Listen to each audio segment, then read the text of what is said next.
Yo guys, hi there. Just a tiny quick little update on the mushroom rune cards as they're coming along at this point. I just thought this was rather too good not to share. As you can tell, I've been, working on the images a bit more using a couple of inks and in particular using gold as well. So I hope you can actually see some of that shine there. See, like that? Yes, you can see that. So they're not completely done yet, still not. I still think this looks pretty nice as is. I've got those 4 done in this particular stage. There is actually, this is what they start off like when they come out of the computer, and all I've done to them is glue the card onto the cardboard like that. So this has fairly thin cardboard and wallpaper stuck in the middle, in between those 2 layers, and there's the computer print as it comes out of my computer like that, of basically the 7-sided, 7-pointed star image filled in with some type of a Amanita background. Those 2 are actually the same. Most of them are more or less similar, like so. These are actually different ones, as you can see over here. So this is what comes out, and then I filled in the angles of the 7-pointed stars so that I actually get a 7-sided shape like that, which would be a bit more sturdy. It will last better if I use them.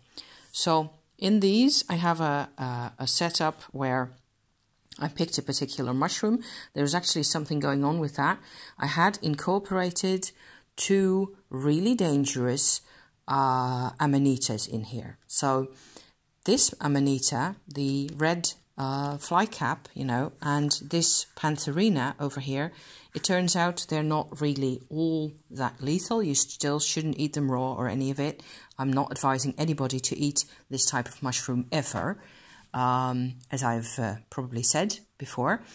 However, it's not like there's levels in everything. And it turns out I had, for these 2 cards, the the Ing rune and the Isa rune, I had 2 of those really dangerous other types of Amanitas, and they actually, one of them I read about that it actually attacks your DNA. The green, is it the Death Cap or the Destroying Angel? One of those 2. I think the Death Cap. That's the English normal name of it, the vernacular name, I should say. And I was upset about that. I didn't want, it attacks your DNA. And damn it, that's why you actually, at first you get sick, then you feel slightly better, and actually feeling better in that stage, your DNA is being destroyed inside your gut. So I wasn't having that in my deck. It's supposed to be about learning about mushrooms, some of which are actually very medicinal, some can be therapeutic in all sorts of interesting ways, like my little, where are they? The adventure with the wax little containers with the, let me pull them out right there, just for those guys who care about this kind of thing. Here they are, my little mascara wax bits, and this is the one that doesn't have a sticker yet, that contains actually the Pantherina, like here. So all this is supposed to be about learning which mushrooms you can use for what, and how, how that's working out for me.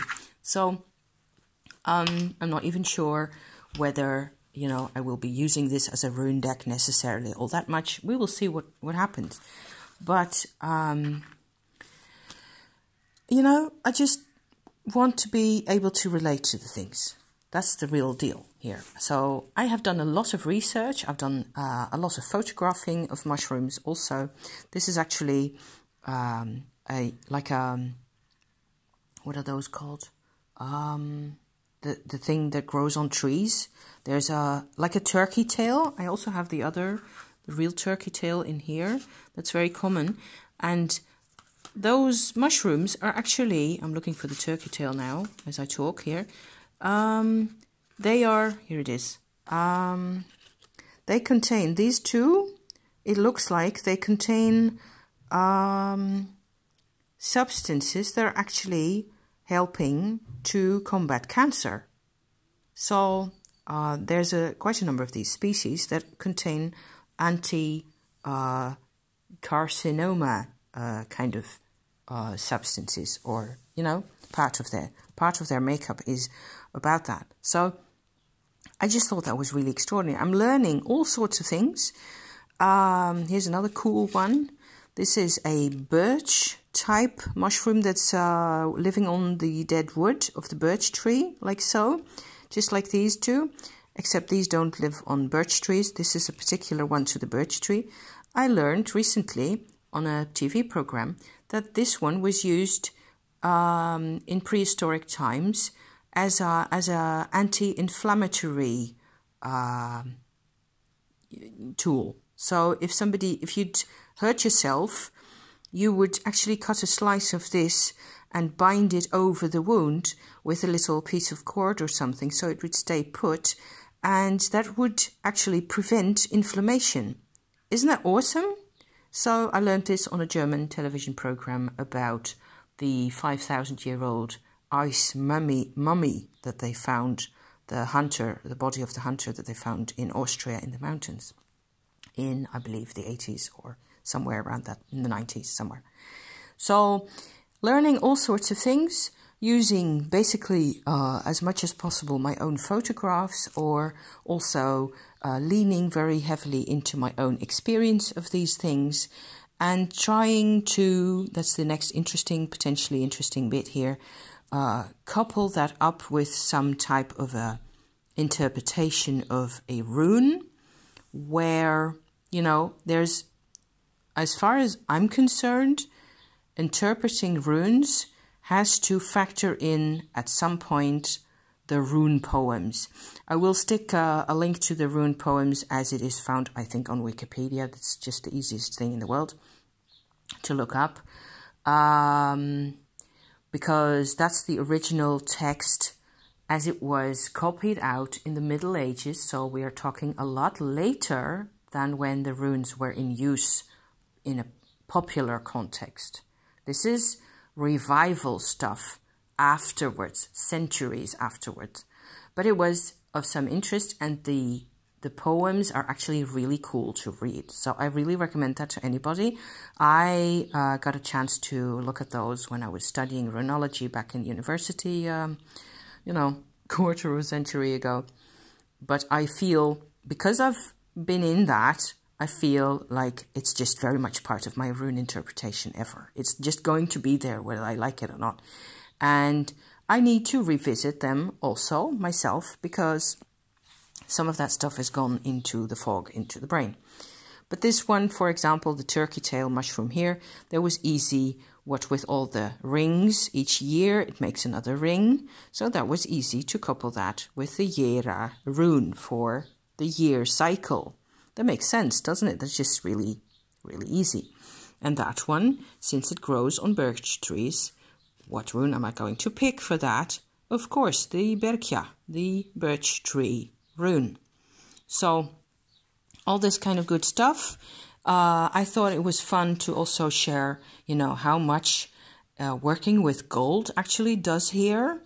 And I'm having a lot of fun. I am really pleased with the results so far. These little figurines here of these like fawn type characters I incorporated also to have a bit more of an atmosphere to go with the whole thing.